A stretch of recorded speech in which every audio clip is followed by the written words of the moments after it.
Thank you everyone for coming. I'm going to talk about sustainable urban design strategies in vulnerable areas. And for today's talk, I decided to separate the talk in three main parts, so we can have a little bit of different perspectives on different problems that is tackling the world right now. So in the first part of the presentation, I'm gonna talk about general aspects of urbanization around the world, vulnerability and human settlements. On the second part, I will tackle a little bit of the Brazilian context in this, some general aspects, and also some projects in vulnerable areas that have been developed, especially in São Paulo, which is the city I'm from. And in the end, I will end the discussion with a study case of the research that I have developed with project proposal for another location in Africa. So we can have a little bit of different perspectives and we can compare what are the situations in different areas in the world. So let's start. I would like to start with this note that I took during my travels across Africa. And it says, "You won't believe if I tell you, but I was born in here, you know? And I never dreamed of another fancy place with big houses. I just wanted to see my neighborhood with like any other suburb, with paved streets, small gardens, colored houses, and hot showers." So this is a quote that I had written during a conversation that I had with Thomas Foley, which was resident of one of the human settlements that I visit in Africa. So I will start with the first part, which is the global urbanization, vulnerability, and human settlements around the world. Our cities are growing really fast, and that's a fact. According to the UN perspectives, it estimates that the urban population will more than double by 2050 at the mark of 7 billion people. Now, surely urbanizations have a lot of benefits, but it's still urban growth scenario represents one of the most significant challenges in modernity, and urbanization process throughout history is seen as a significant advance. In urban settings, the population can experience an improvement in essential aspects of life, whether by economic, social, or educational aspects. In urban environments, the individual has access to health services, qualified job possibilities, education, and sanitation. But it also leads to an increased demand on urban crisis. We all have been experiencing climate change and also leading to poor living conditions, poor people displacement across the world, and urban violence. The phenomenon of urbanization occurred in what we now call as the two waves. The first of these waves occurred in what we call the global north, having its initial traceable around the 1700s, where the urban population of the global north reached the 15% mark with 10 million people living in cities. The urbanization process continued gradually, reaching the tipping point in 1950s, with 52% of population now in urban areas, representing 423 million people. This date also represents the solid start of the second wave of urbanization, which took place in what we call the global south. However, this second wave is projected to happen in a substantially shorter time interval with a much more impactful scale. While the global north urbanization process took about 200 years, in the global south, this is projected to happen in 80 years, in a scale of 300 million to 3.9 billion people by the end of 2030. With the urbanization population reaching the mark of 7 billion people by 2050, it's also estimated that the middle class population will more than double, while the share that lives in vulnerable areas will triple by 2050. So what are the outcomes for these massive urbanizations that we have experienced so far? we have seen demanding growth of human settlements in different areas. But before we continue, we have to clarify what actually human settlements is. So the UN Habitat has defined a slum is a household group of people that contains 3 or more of these characteristics that shows on screen. So it's poor structural quality of housing, overcrowding, inadequate access to safe water, inadequate access to sanitation and other infrastructure, insecure residential status. And also another research, Lorena Zarhat, president of the Habitat International Coalition, said that the most accurate way of tackling these issues is, first of all, changing how we call it. Instead of calling formal settlements, she proposed the human settlements perspective.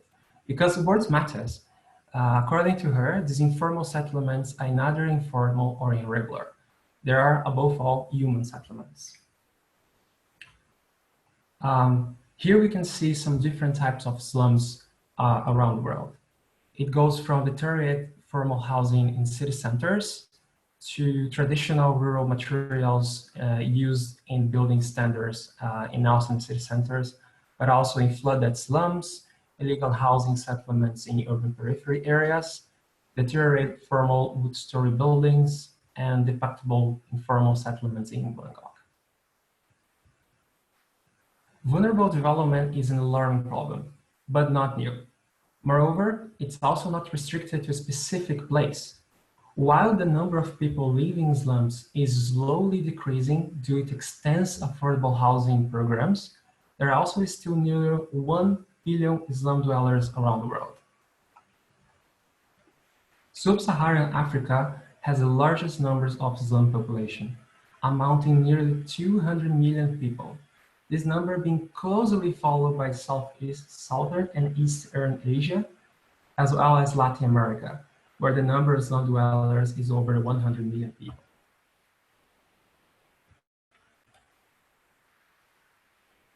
So this is a little bit of the global context on vulnerability and settlements. So now I will speak a little bit about the Brazilian context, which is the experience that I have in my country. And also I'm going to show some projects and some examples of activities and initiatives that have been developed in such areas. So there are divergent studies on the number of people living in slums in Brazil. According to the official data from the Brazilian Institute of Geography and Statistics, during the 2010 census, about 12 million people live in subnormal agglomerates, which is the definition for the areas of the country with irregular occupation of with at least 51 house units considered to be needy, lacking public services, and urbanization. The study identified more than 6,000 slums across the country, located in 320 different municipalities. The country's 2 largest cities, São Paulo and Rio de Janeiro, have more than 11% and 22% of population lives in slums, respectively. Rio de Janeiro is the city with the largest number of people living in slums, with over 1,300,000 inhabitants, which corresponds to 22% of the Rio de Janeiro populations living in slums.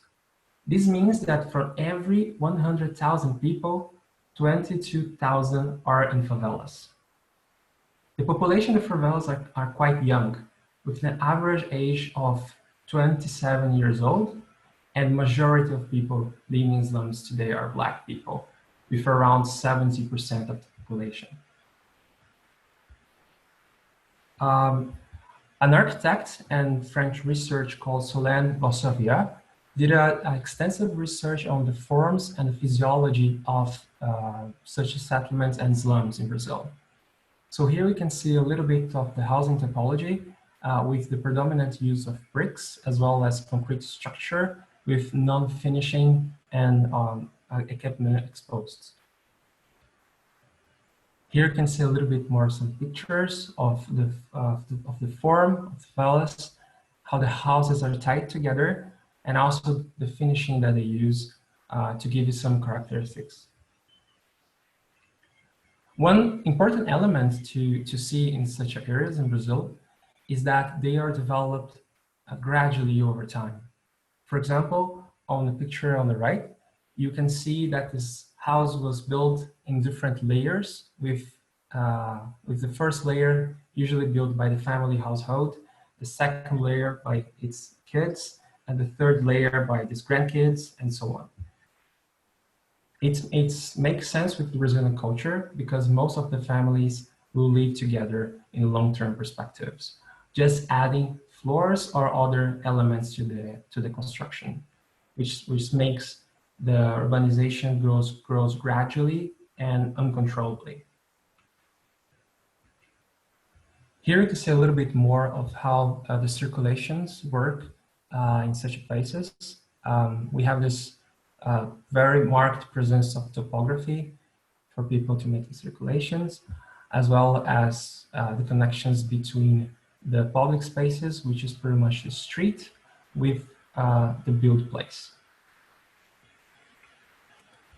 So now I'm going to show a little bit some projects that have been developed in different slums and different informal settlements in São Paulo, predominantly. And I want to highlight some different strategies that these projects have been tackled according to the place where they have been built. So I will start with projects that manage to gather public spaces together with site elements, specific characteristics that makes this project in first moment very challenging, but also very inspiring. So the first one is called Favela Jaguar, designed by the architect Baldarini, and in 2012. In this first project, we can see that the predominant characteristic of the settlement is the relationship between the houses and the topography.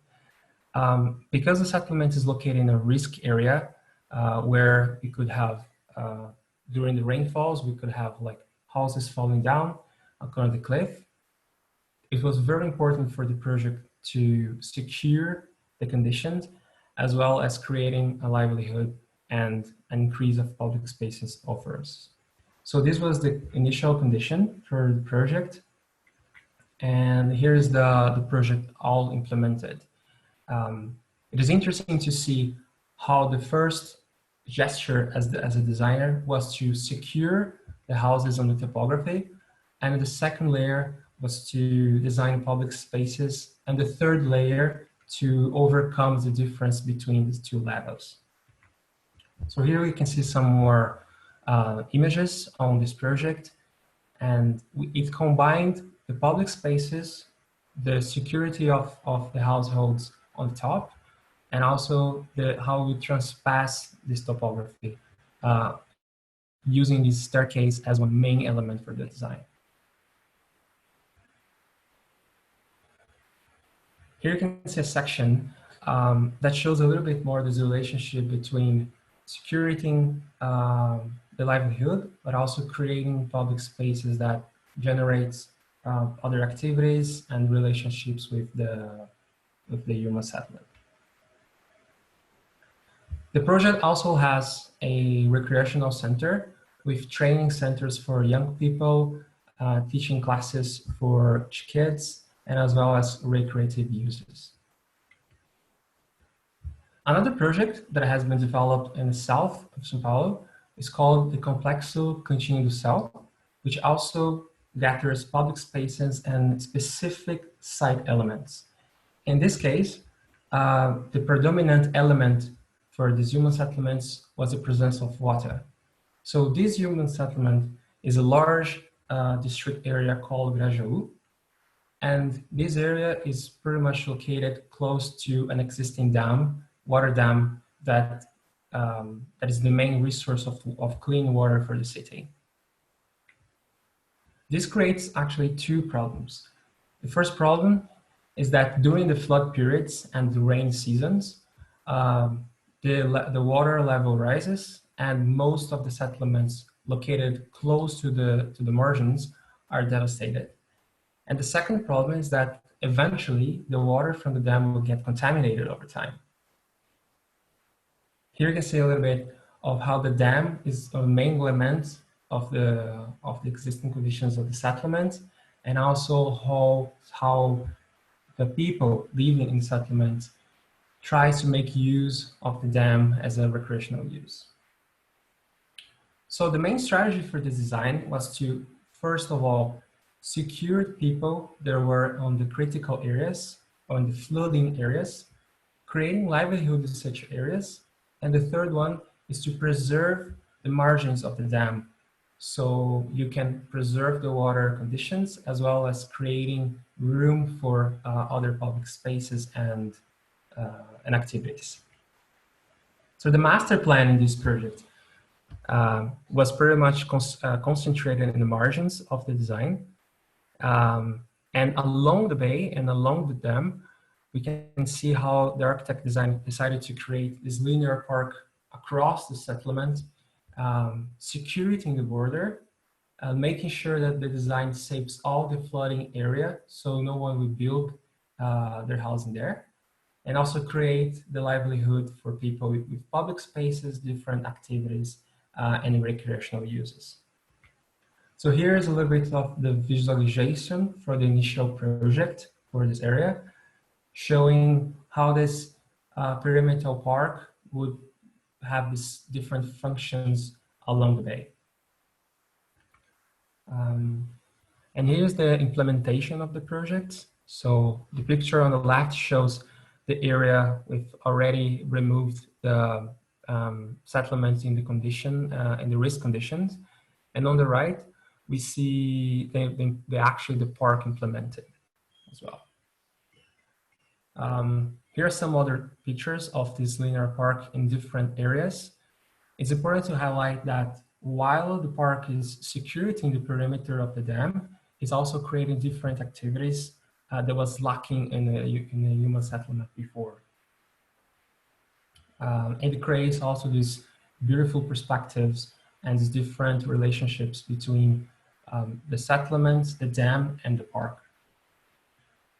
As I said before, this park also creates different activities and recreational uses over time, with open cinemas, areas for the practice of yoga, sports, sports courts, and also places where people can sightsee. Some more pictures of the relationship between the water and the slums, and also the linearity and the points of perspective that this project has tried to achieve.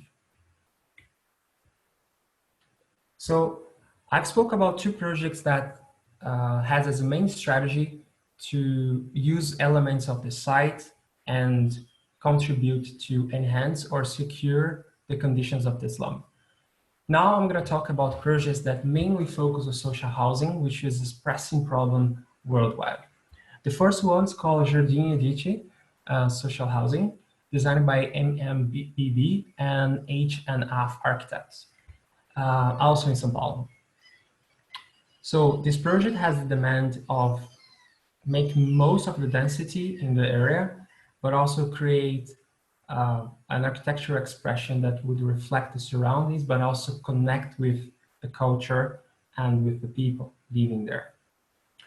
So the main aspect of this design is that it's not because it's a social housing project that should look different or should look outstanding out of surroundings, but the other way around. It should be composed on its surroundings and also be one main element of the city in that area itself. So the verticality is a main element from this design, as well as the points of perspective between the circulations and the way people use the building itself. So people can create their own livelihood in their apartments, as well as making use of most of common areas, which is pretty much the areas where people hang out and interact with each other. So here's an overview of the design itself. So as I said before, it has made the most of density that was allowed in that area. And also it had to make room for other uses, in which we can see here in this diagram. So the ground floor was pretty much designed for public spaces, and the second floor onwards was only housing, with different types of typologies, tackling different typologies of families as well. This project was designed by, as I told you, MM and BB plus H and F architects. And the points of perspective was one of the main elements that the architects was interested while designing the project. Here you can see a little bit of the interior spaces. The project also contemplates an internal courtyard, which is the main place where people would meet each other and have social activities. But also on the left, you can see the expression of a very raw and modernistic approach, very characteristic of the modernist architecture in Brazil.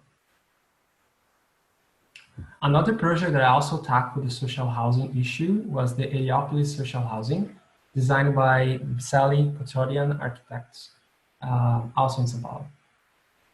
So this project has as main element to guarantee the full circulation and access of the ground floor with different activities, but also guarantee the connection between the blocks and the full circulation of the second level.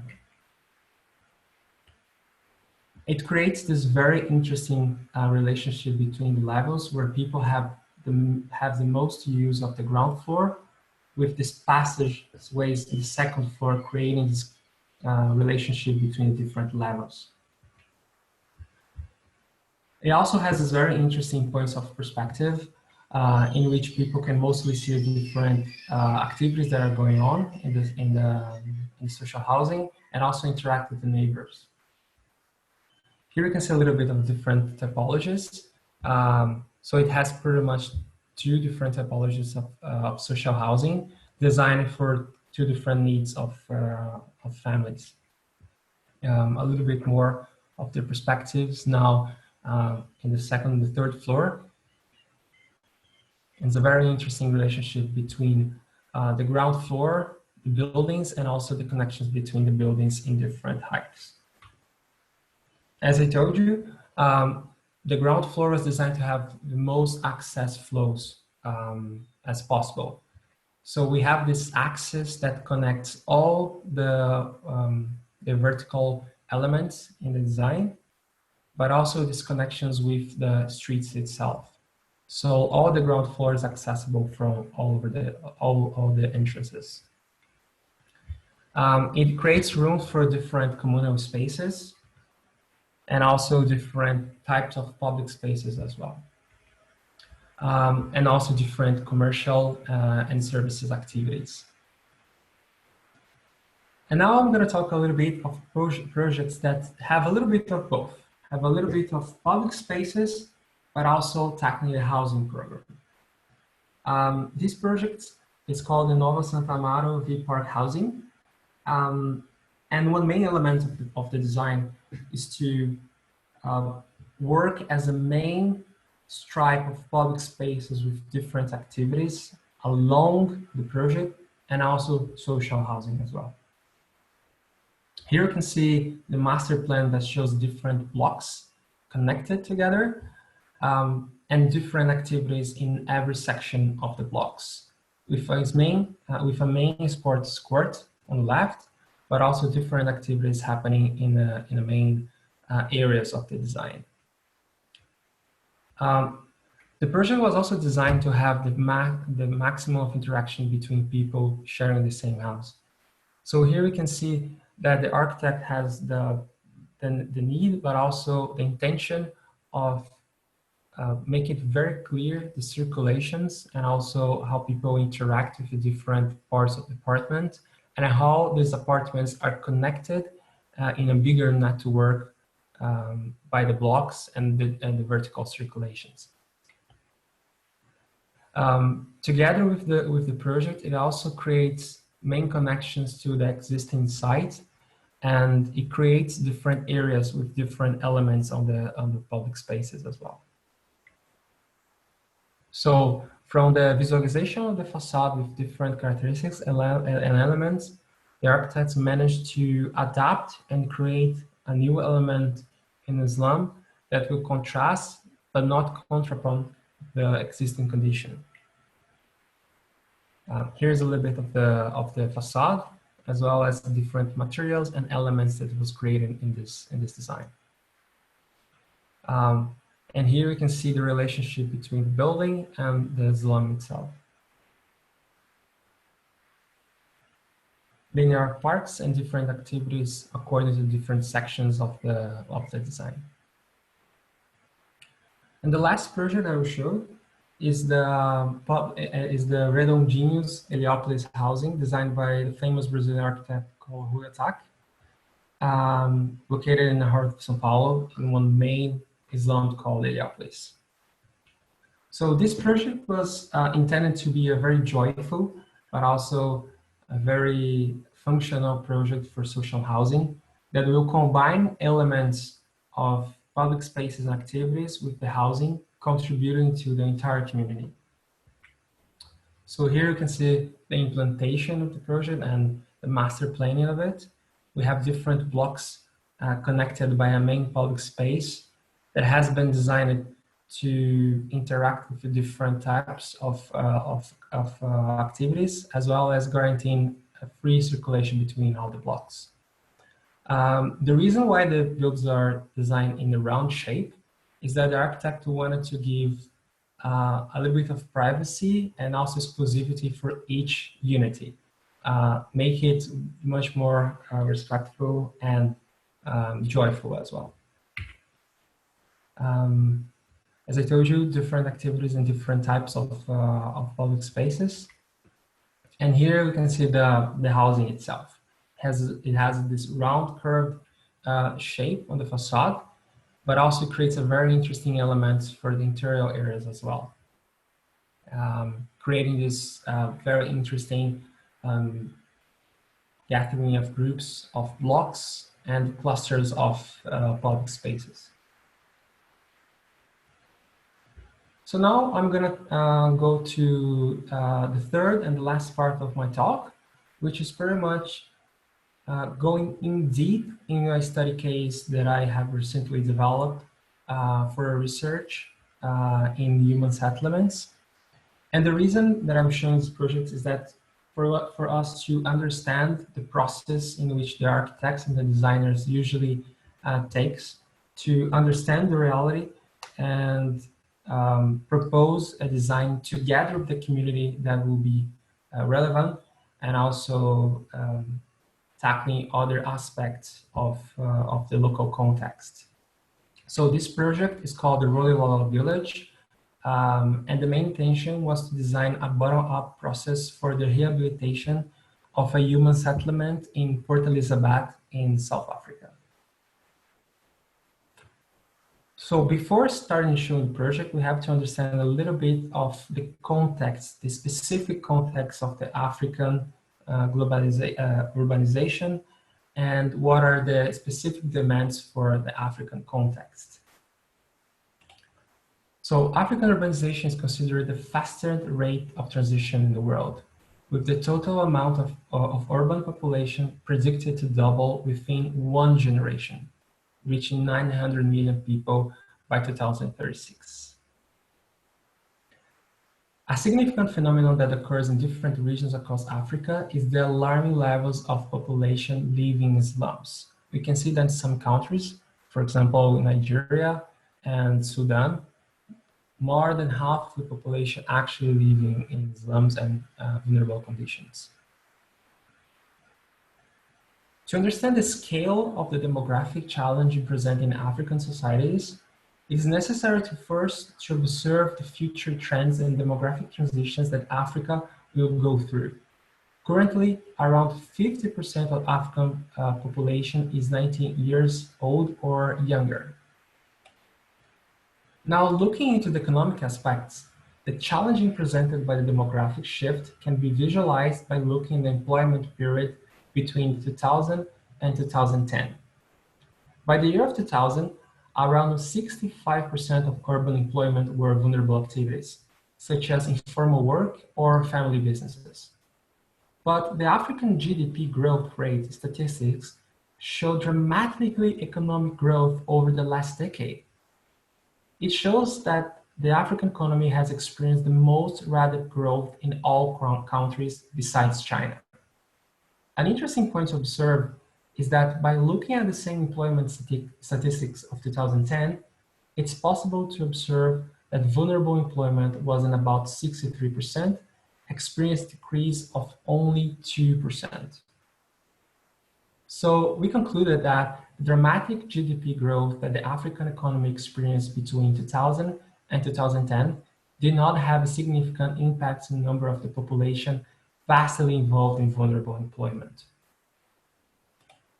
Now, it's anticipated that in the over next 40 years, the labor force will grow from 400 million to 1.2 billion people, leading to a total increase of more than 3 times in the workforce.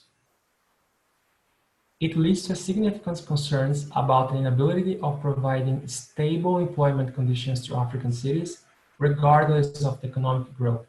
And with the demographic shift, this trend is expected to become a chronic condition for the African population. And the economy is pretty much based on an informal society where most of the activities are informal, as it shows in this diagram.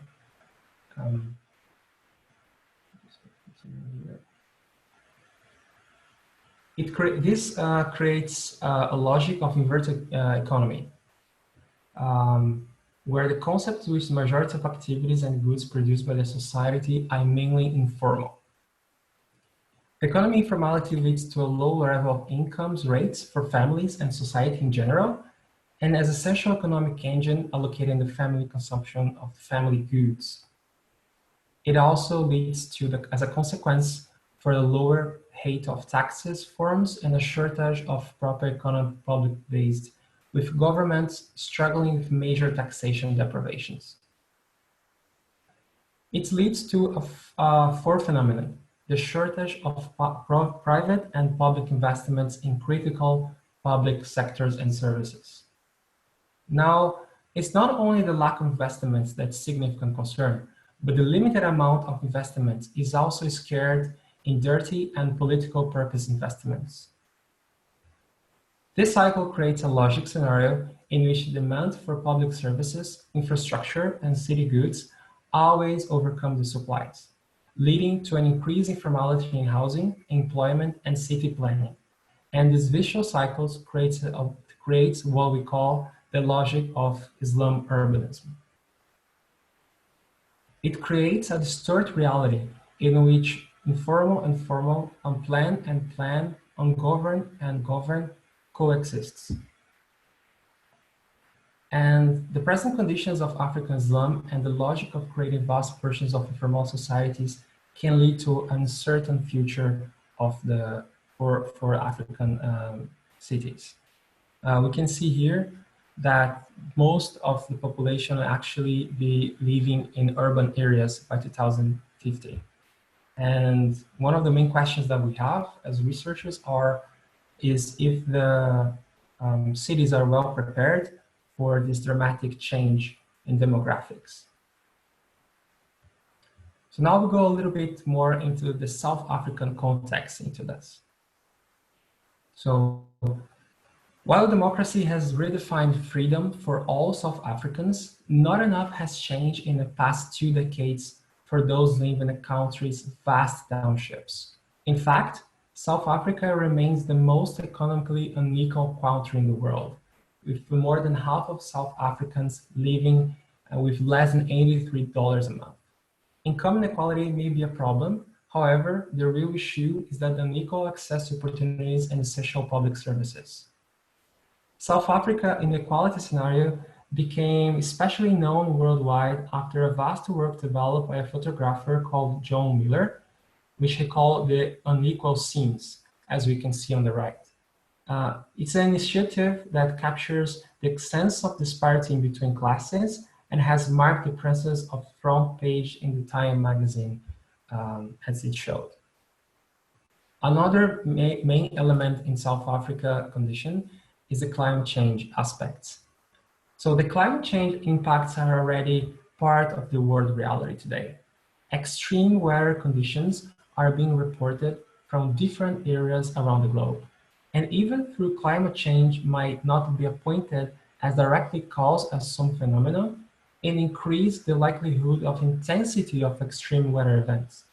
In South Africa, extended droughts periods that occurred in every 150 years intervals are already happening and projected to happen in every 50 years. A recent and prolonged drought periods in Cape Town has raised concerns that it might have a direct impact in urban life, especially in socially vulnerable areas, raising inequality to alarming levels. Now I'm gonna zoom into a specific municipality in South Africa called the Nelson Mandela Bay, and its main city is called Port Elizabeth, which is the city that the project was actually designed. So the city is a coastal city in South Africa and is located in the Eastern Cape Province. The Eastern Cape Province has the main city actually with Port Elizabeth and has a population of about 1,100,000 people and is predominantly characteristic by the natural reserves and also is a very important touristic hub for South Africa. Here you can see a little bit of the climb of Port Elizabeth. It's also known by South Africans as the relaxed city because it's a main point of tourism for South Africans. But also, the reason why we chose the Nelson Mandela Bay as an objective of these studies is because the racial segregation index realized in 2011 showed that the Nelson Mandela Bay is the most segregative city in South Africa. In a scale from 0, that represents completely integration, and 1, that completely segregation, Nelson Mandela Bay had 0.7, which is pretty much high in such an index. One of the reasons why such segregation is a problem in the Nelson Mandela Bay is the apartheid urban plan. Port Elizabeth during the apartheid regime was used as one main urban element for the urban planning for apartheid, dividing different areas of the city according to different races. The central locations where with all the infrastructure and resources was reserved for predominantly white people, while colored and black people was removed and reallocated to townships on the north of the city. This happened in 1940s and 1950s, but it's interesting to see that this different segregation is still very marked and present even nowadays. In the census of 2011, you can see how the different races are still predominantly occupying different areas of the city. And here you can see how the segregations evolved over the time. Around 1911, most of the houses was located in the central areas and sharing the same infrastructure and the same natural aspects. But after the implementation of the apartheid regime, the segregation planning took place and people was removed from the central locations and allocated in the north areas, establishing townships and slums. Here's the vibe of the city. When I was there, I found it a very interesting combinations between different materials, colors, the constant presence of topography, and the close relationship between the city and nature. It's very interesting to walk around Port Elizabeth because it's very complicated to establish exactly the point where the exuberant nature starts and where the urban network starts. It's sort of mixed together, which makes a very interesting and beautiful combination. Within 10 to 15 minutes walk from the city center, is it possible to reach different natural reserve parks, as well as reserved and areas for specific type of animals. During my research and working there, I also engaged with different organizations and authorities being hosted by the local university and the urban planning department. That's a very important and predominant aspect when working with slums and also vulnerable areas, because participatory design was one of the main elements of the proposal. Together with the municipality, we mapped 8 main elements and human settlements across the municipality with different needs. And with this mapping, we visit 2 different human settlements to compare and also to see what's the difference and what are the different aspects and needs in such places. So the first human settlement we visited was called the Chris Haney.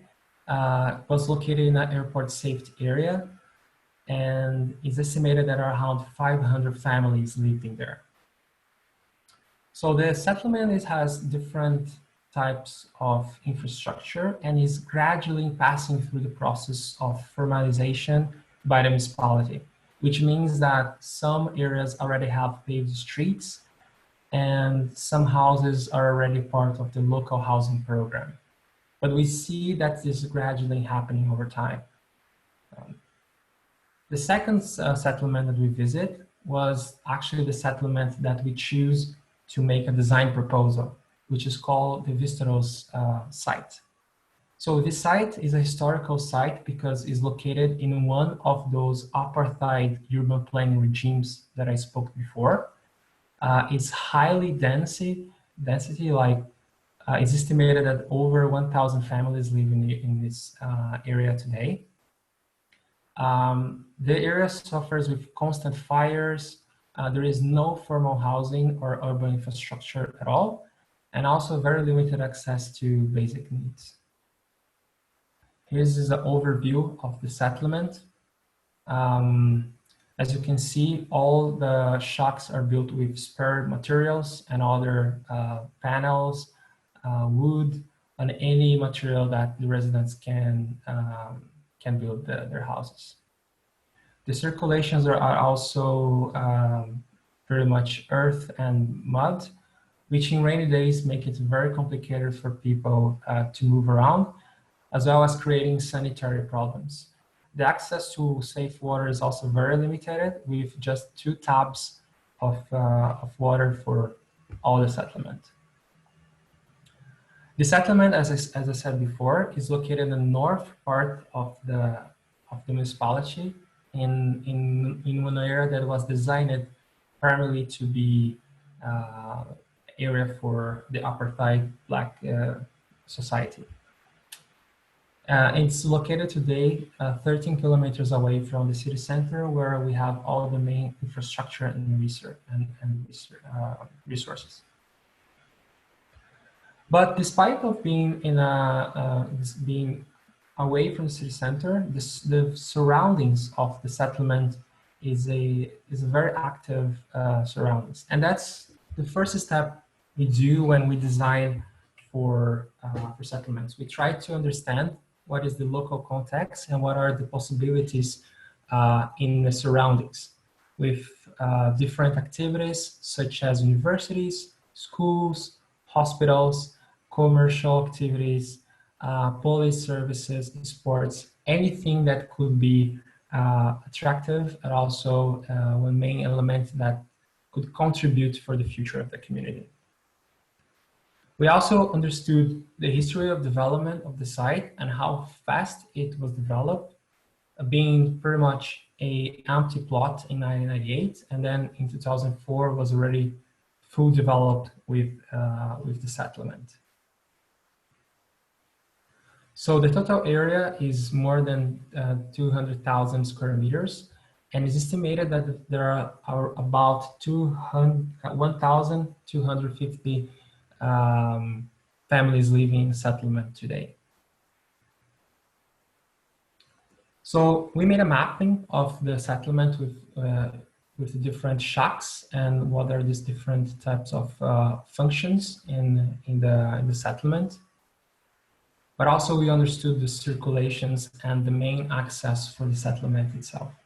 So we have a highway on the right part of the settlement, and most of the circulations within and also in the surroundings are unpaved streets.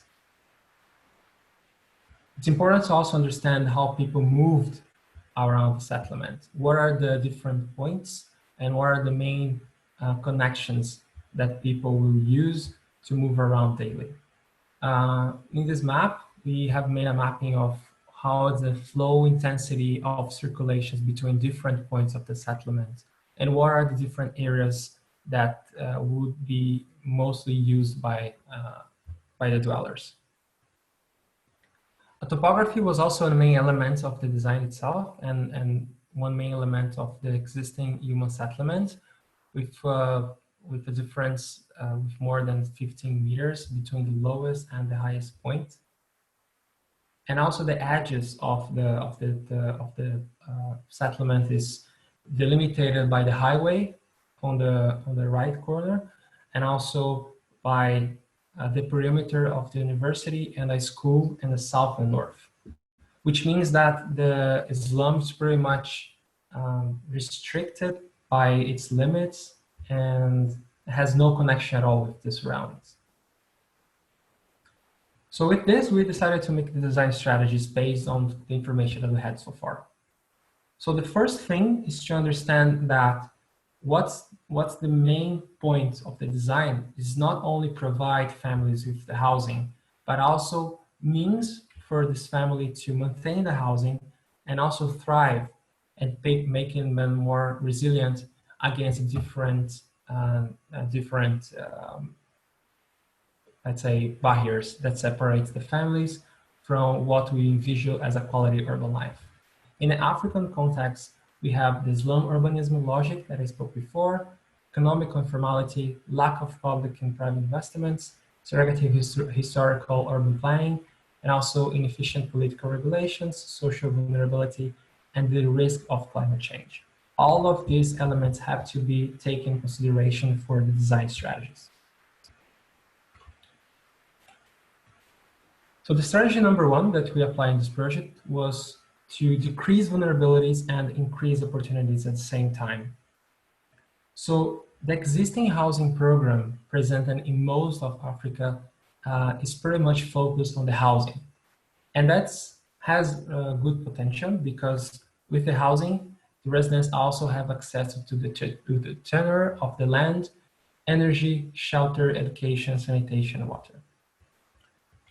But when we compared what people actually get out of the housing, comparing to the Maslow hierarchy of needs, we see that most of the benefits is focused on physical needs and also safety needs, which is pretty much shelter, but also personal security, employment, resources, health, and so on. So what we identified and proposed is to expand this network of possibilities with a network of system with different possibilities and opportunities that will increase the likelihood of these dwellers to thrive over time and be more resilient.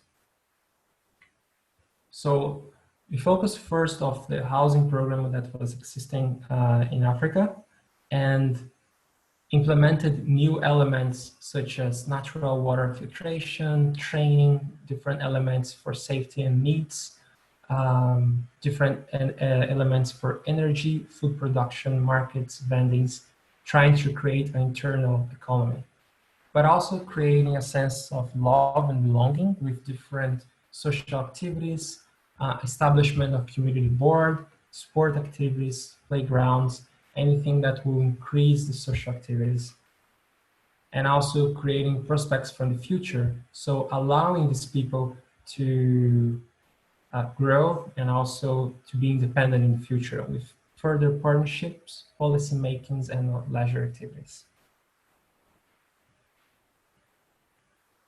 With this, the strategy approach was pretty much what could be implemented by the designers. So what has to come from the top-down perspective. So what needs to be provided in terms of infrastructure, planning, policy, investments.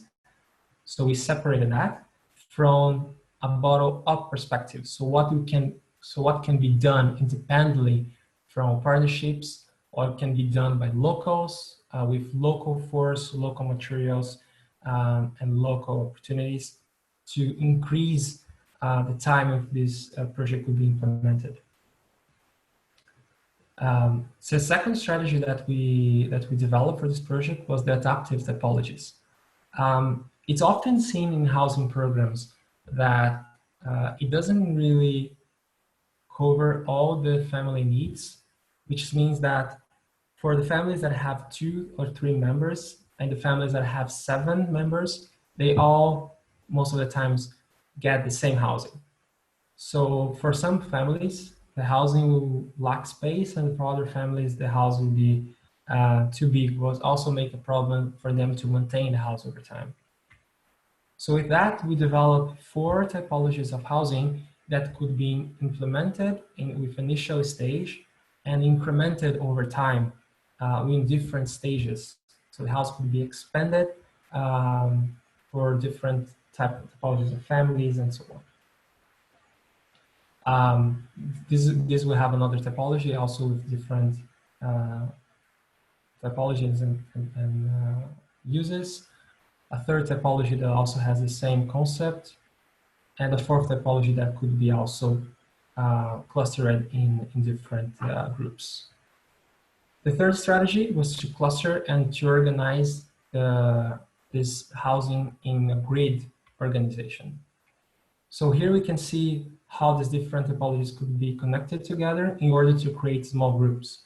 These groups will enhance and also contribute by how they are all connected and creating small groups so people can interact with each other, increasing the social connections between the families. The second typology also followed the same, the third, as well as the fourth. These different clusters of typologies will be combined in a grid block organization in urban infrastructure that would allow the typologies blocks itself creates inner square spaces, circulations, and other squares for different activities. And the strategy number 4, which is the last one, was the development process for the site itself. So today we have the shacks, which is pretty much the ones showed in this perimeter in the site. And if we all look only at the circulations, we can clearly identify some patterns of circulations that connects the existing slum to the existing surroundings. And also how people move around the different axes, distributing the different activities in the slum. By overlapping the existing conditions and these existing circulations, we can identify different sectors for the slum. And using these different sectors and keeping the same street network, we came up with a new street network that will keep the same main characteristics with this logic of overlapping the circulations, but respecting and keeping the logic, but also having a main flows of circulations reaching out for the surroundings. Using the grid organization that I've mentioned before, we could implement the block study process, and this block organization will have the main characteristics of connecting the surroundings as well as connecting different areas within the settlement. And also it creates different public spaces that connects to the main public spaces that we have designed. So this is the master plan that shows the entire community with different areas. And this is divided in different housing typologies, combining those 4 typologies that I've mentioned before with different supporting functions, creating different economical opportunities for the community, connecting public spaces with the surroundings, as well as using the climate as one main element for growing food, and also produce energy, and also saving water and restoring and reusing water after the rain. Here you can see in the section how these different elements of the settlement was combined in different areas, and different housing typologies were connected in this settlement. And the intention was to come from a informal settlement perspective with these characteristics to a regenerative design for increasing the livelihood, but also solving a pressing problem. The intention was to create a vibrant community with different activities, but also with tackling pressing issues of our urbanization. This is the last perspective that shows the design and different areas, also different public spaces combined with different housing typologies. So the result of the design was with more than 600 units for mostly almost 3,000 people with different activities and also different opportunities. So as a concluding remarks, I would like to end with a quote for Nelson Mandela that says that poverty is not an accident, like slavery and apartheid. It's man-made and can be removed by the actions of human beings. Thank you very much.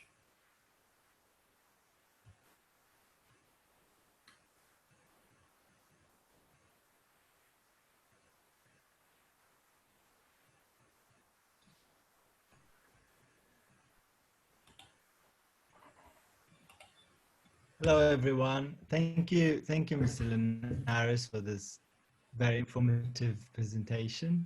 Everyone, if you have any questions, please send it to Ubada Muti, that is me, and I can ask it to Mr. Linhares. I guess everybody knows how to send the question from the chat section. You just click to and then choose my name and send it. I guess I would like to start with congratulating you on finishing your master's, which I believe you finished. And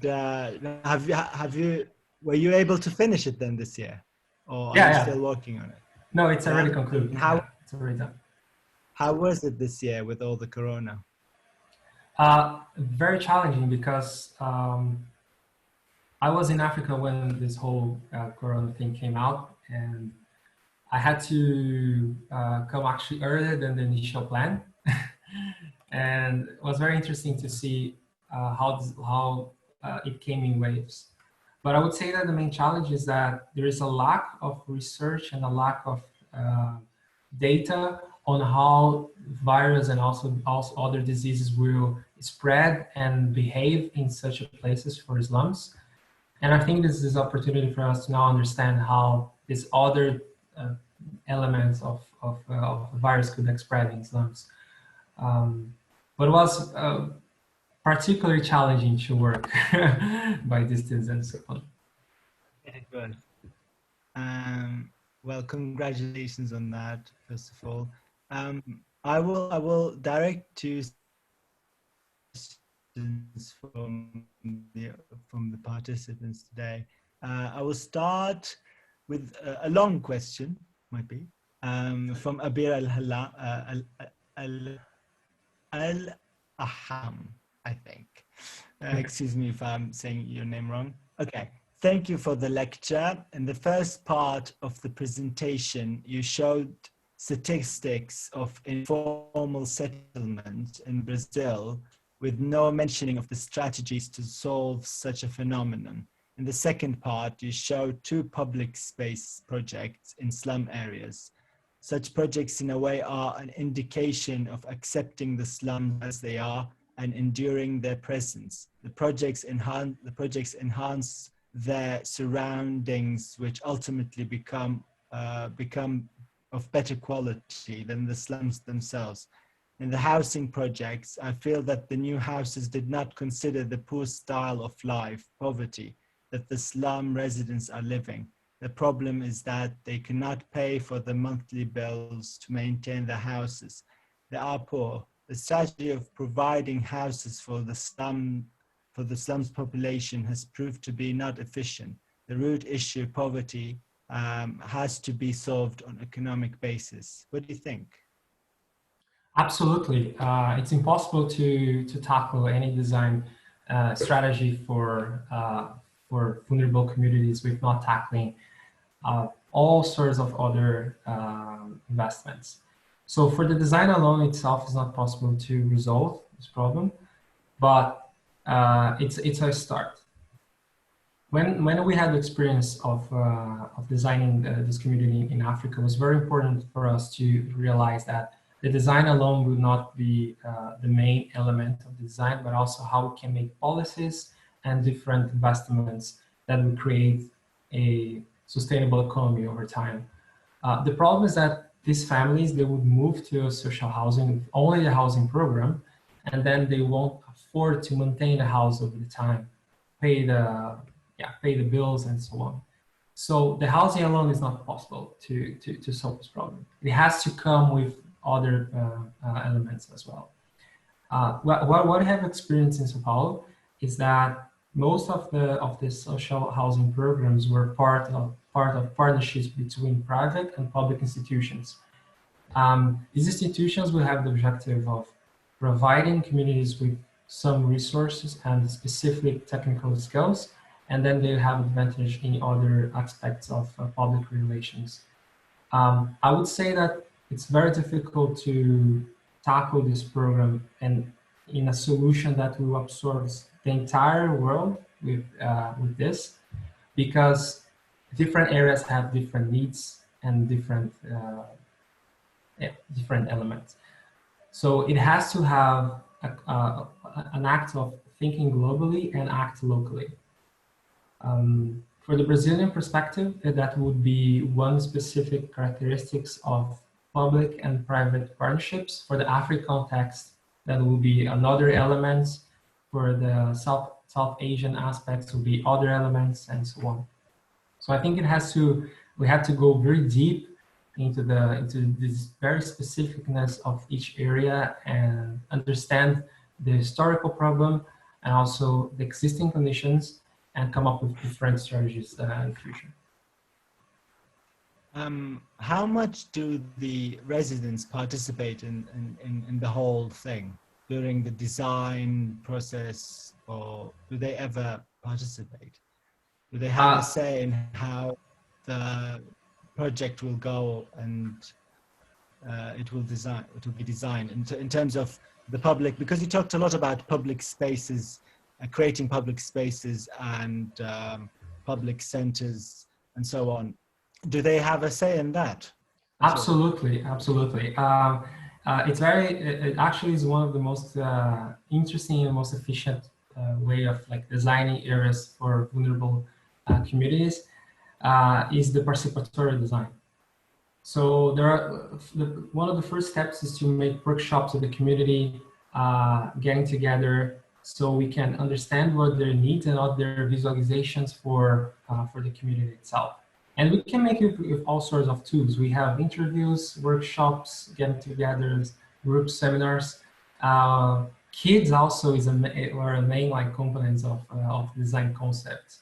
A lot of the ideas that we had from this last design I've showed came up from kids and also from locals. So I would say that the concepts of what they want and what they need mostly come from the dwellers.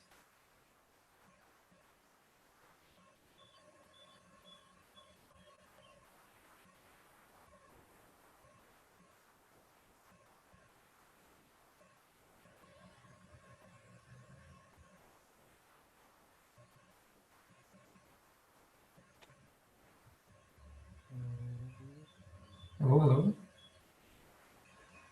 Hello, can you hear me? Now I can hear you, yes. Now it's fine. Is it fine now? I think so, yeah. It was a little bit slow. Yeah, but I think now it's working. I think I have a very unstable connection. I don't know why, but I hope you can hear me. No, I can hear you. Now I can. The image is a little bit flaking, but I can hear you. Hello. Can you hear me? Maybe I can turn off my video if you don't mind. Sure. Yes, I can hear you, but I'll turn off my video. Okay.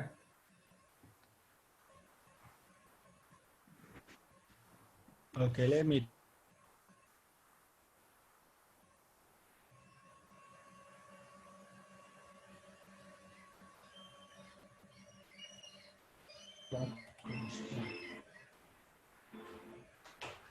Çünkü bağlan. Hello, Jane. Hello. Hello. I'm from ArchiNet too. If Abada is losing connection, you can send your questions to me too.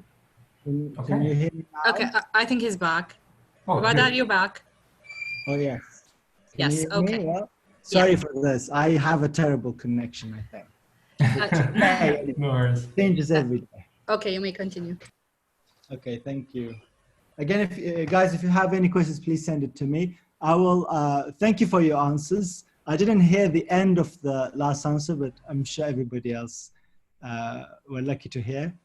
I'm going to listen to it again later. So this is a question from Safa Saleh Ahmed Al-Bahrani. What is the best strategy to finance the redevelopment of the slums and squatter housing projects? If you can give us the best successful examples around the world.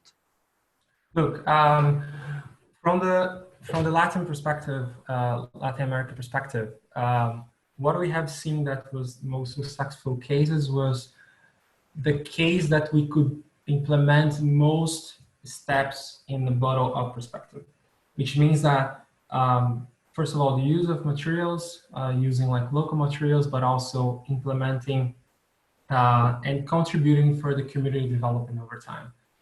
So most of the housing programs that I've showed, for example, they were developed together with the community, not for the community.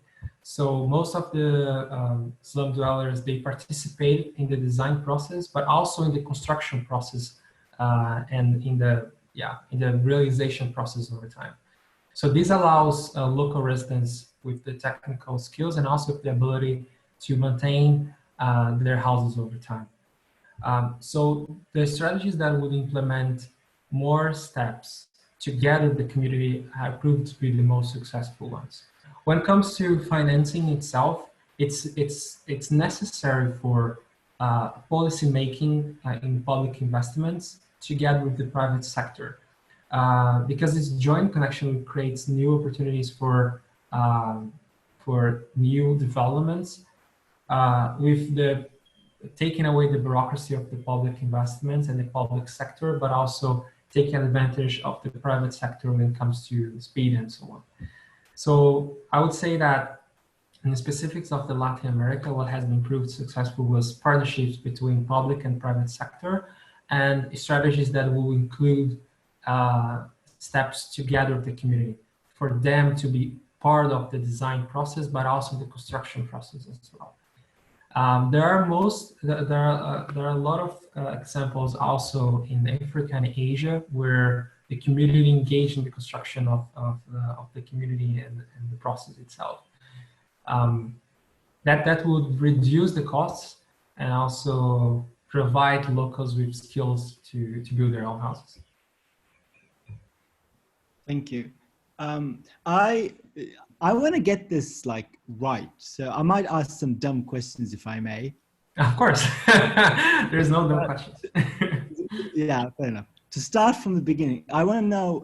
I want to understand how does these projects initiate? Who initiates them? How does it start? Is it the government? Is it an organizations? The residents themselves? How does it start, and when do the designers, the architects, become part of this process? Is it right from the beginning, or does it differ every time? And yeah, can you and about the financial part of it, which is a big part of it, and are the designers part of that as well? So from different, it comes from different, let's say, stakeholders according to the different conditions of the slums. I'll give you one real example. For example, the continuous cell project that showed that project that the main objective was to contain the dam and create a safety area for the flooding. The need for that project came from a structural problem that we were having in São Paulo with the quality of the water. Because the slum was located in an area for the dam and the flooding of the dam, the water was getting contaminated in every season for the rain, when the rainfall comes, and that was having like a major impact on water quality for the entire city. So the main pressing need for the renovation was not only the housing itself, but also the environmental aspect, and that's where the need came through. Another project that I've showed, there was like the houses very close to the very tight topography. That came also from the need to save and secure the community in that regard. So the first player who come up with the intention of doing this is most of the times the municipality. What makes things goes a little bit faster is whether the communities have their own groups that will lead the community in negotiations with the municipality.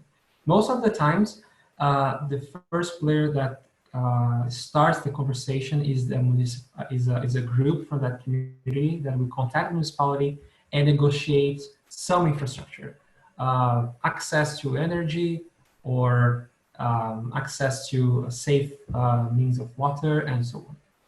From that, the municipality starts a planning phase when it evaluates the land, which land can be turned from informal to formal, which areas need to be preserved, which areas can be further developed and further densified, and so on.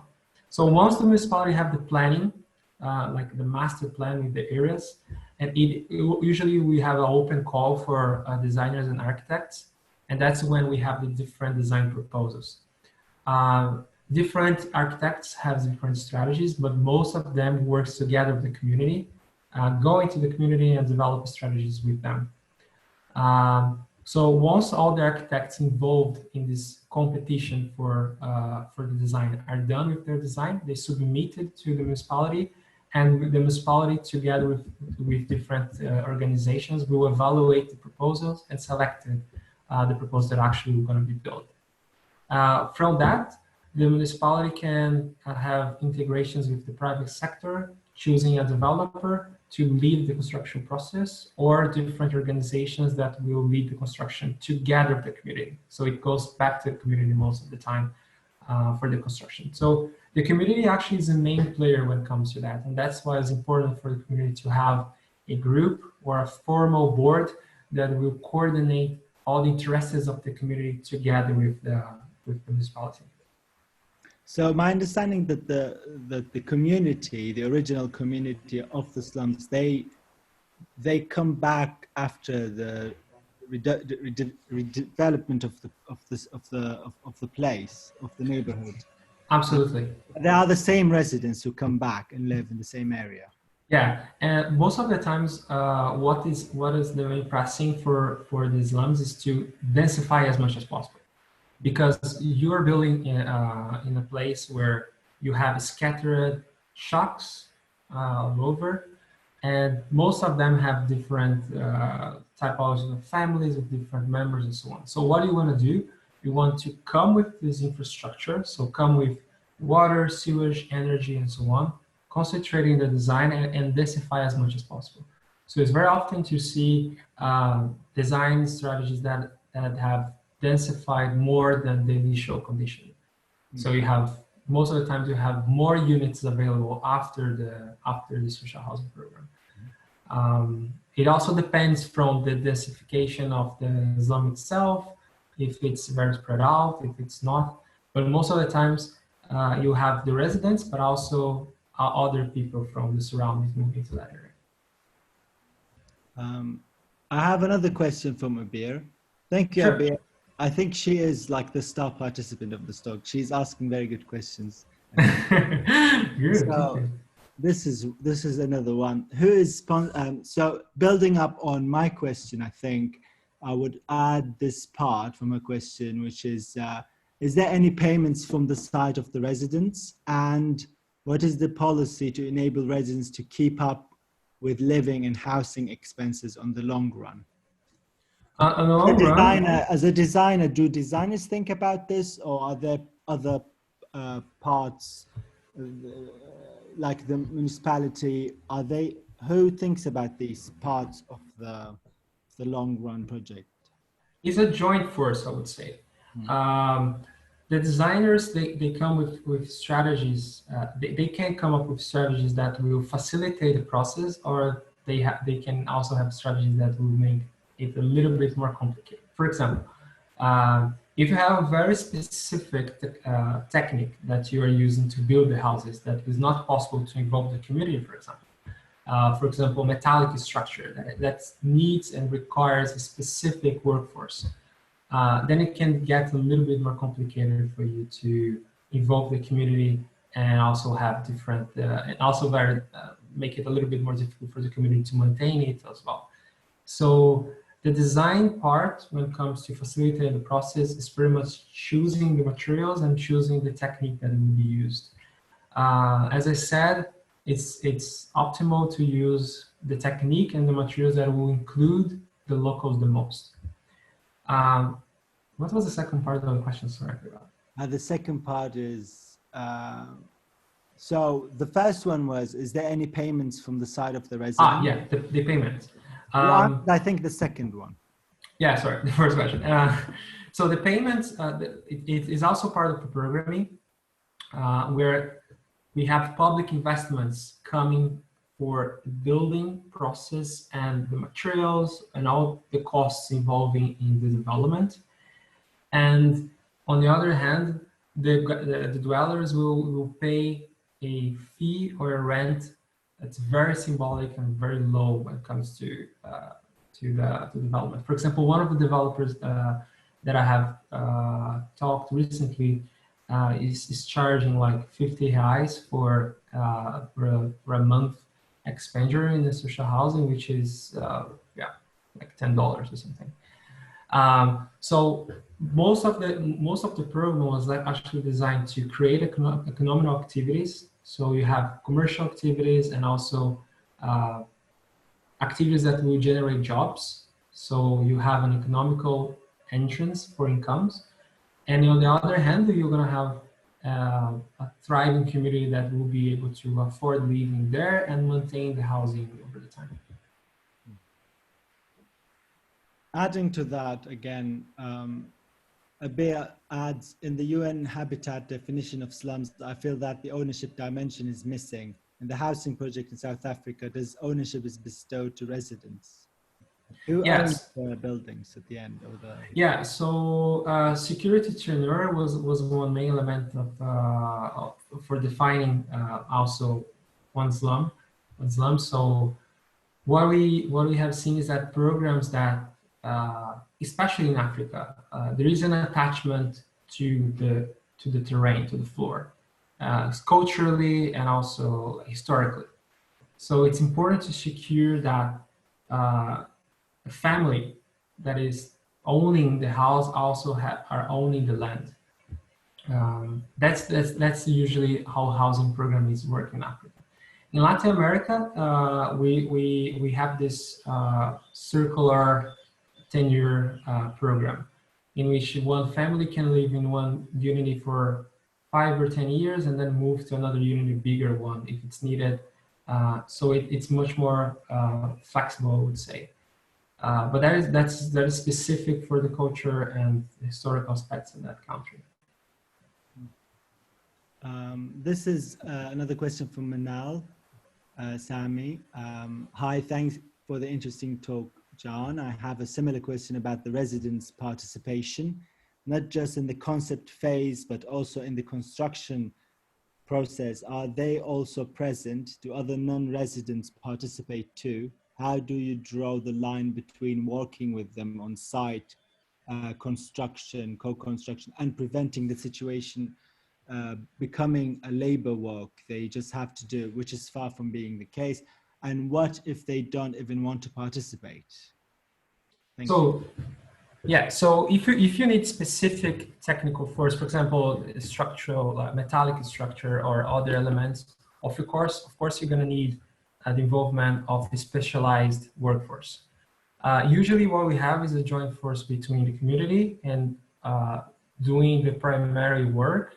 So for example, work with the terrain or building the blocks, like extending the blocks in the walls, assemble parts and so on. These more simple and easy tasks, they're pretty much developed together with the community.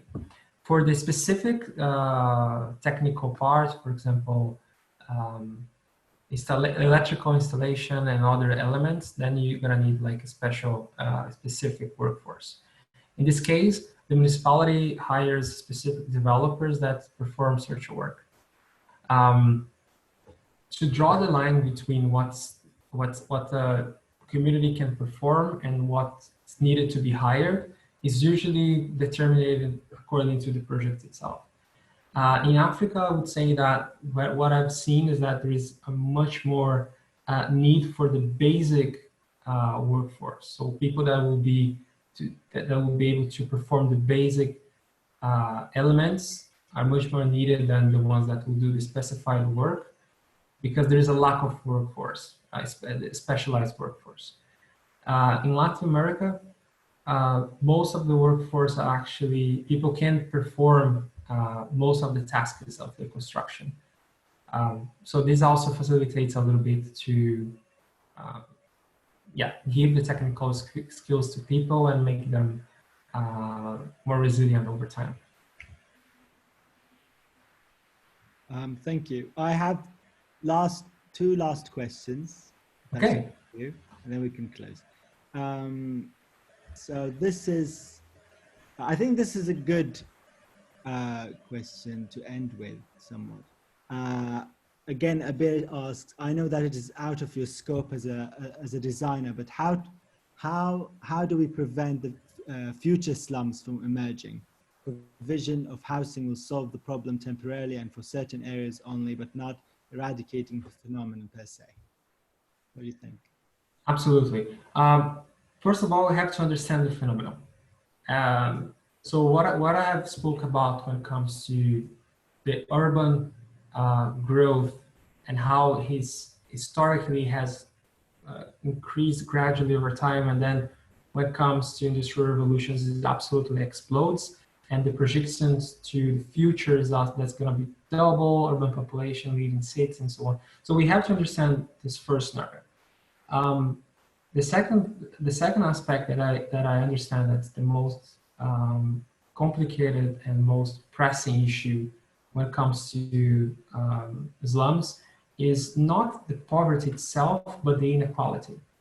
For communities that we have this huge difference between the higher income families and lower income families, have seen that slums also came with different aspects, with criminality and so on, that creates a very fragile social reality. And that's what we have, for example, experiencing in Latin America in general, with increasing of urban violence and so on.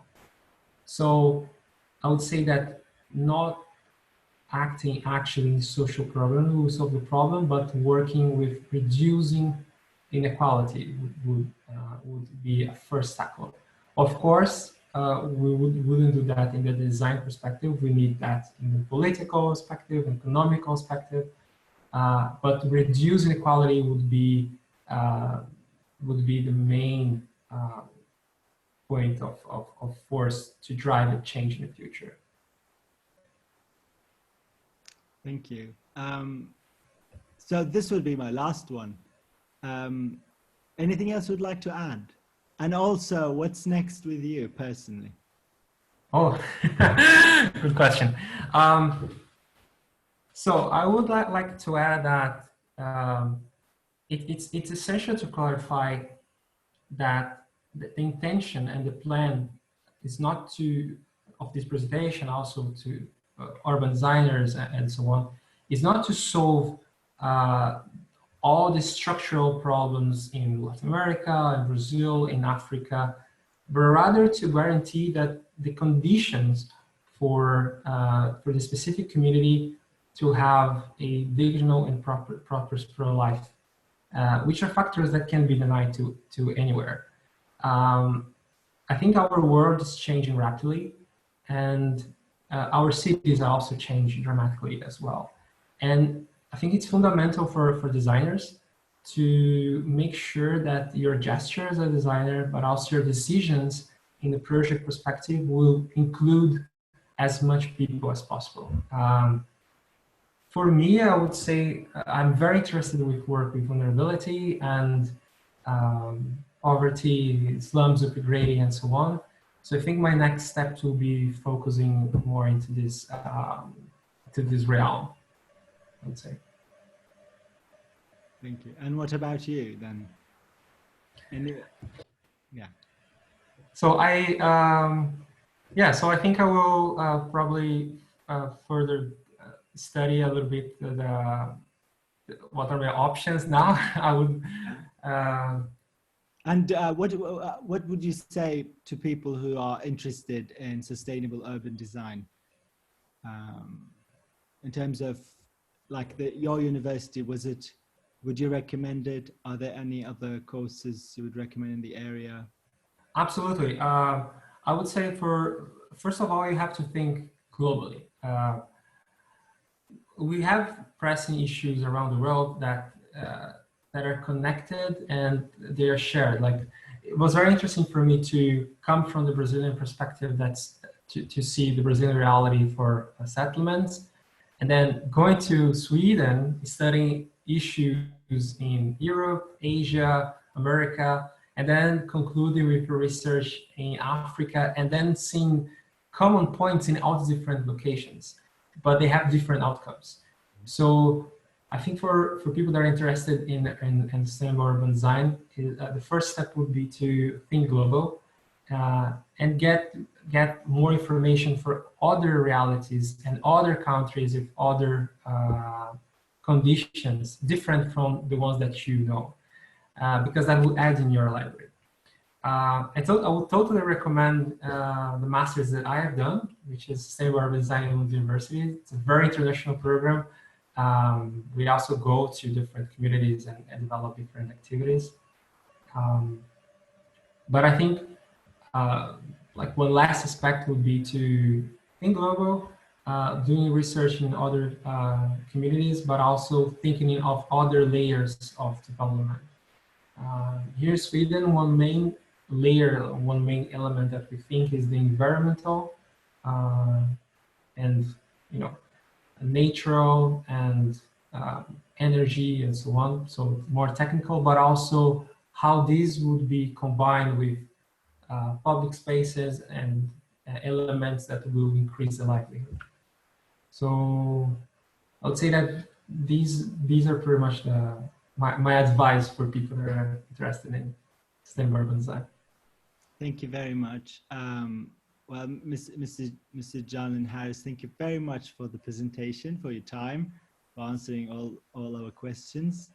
The ArchiNet team, everyone who participated in this talk, for your questions, for your participation, thank you very much. I would like to say good morning, good evening, good afternoon, good night, wherever you are. And I actually have many more questions, but I think we have to close now. So hopefully another time. Sure, absolutely. Thank you very much, everybody. Goodbye. Thank you very much. Bye-bye, everyone.